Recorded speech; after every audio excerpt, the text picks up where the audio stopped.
Cinema హీరోలకు వందల కోట్ల రూపాయల రెమ్యూనరేషన్లు తగ్గించి సామాన్యుడికి అందుబాటులో ఉండే రేట్లతో సినిమాలని వినోదాన్ని పంచిపెట్టాలి.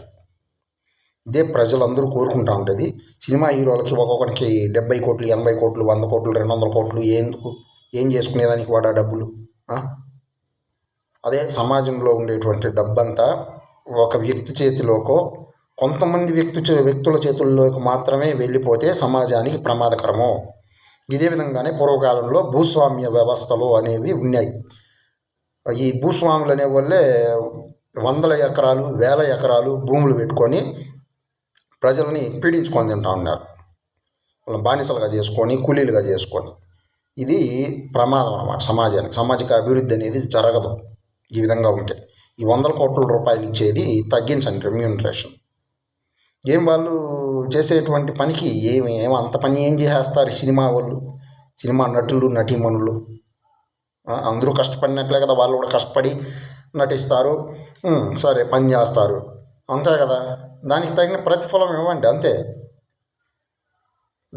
నెల జీతమో ఏదో 50,000, 1,00,000 రూపాయలు, 2 లక్షలు, లేదా ఒక 5 లక్షలు, 10 లక్షలు ఇట్లా ఇవ్వండి.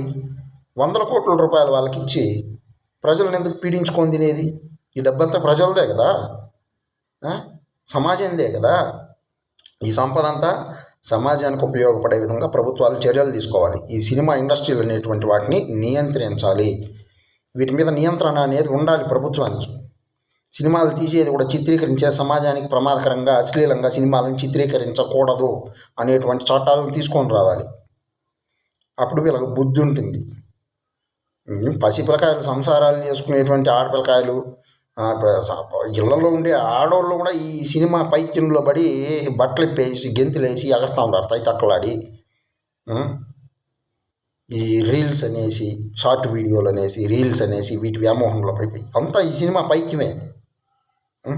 ఈ సినిమా వల్ల వికారపు చేష్టలో నియంత్రణ లేకుండా అయిపోయింది సినిమా ఇండస్ట్రీ అనేది. నియంత్రణ అనేది లేదు సినిమా ఇండస్ట్రీ అనేది.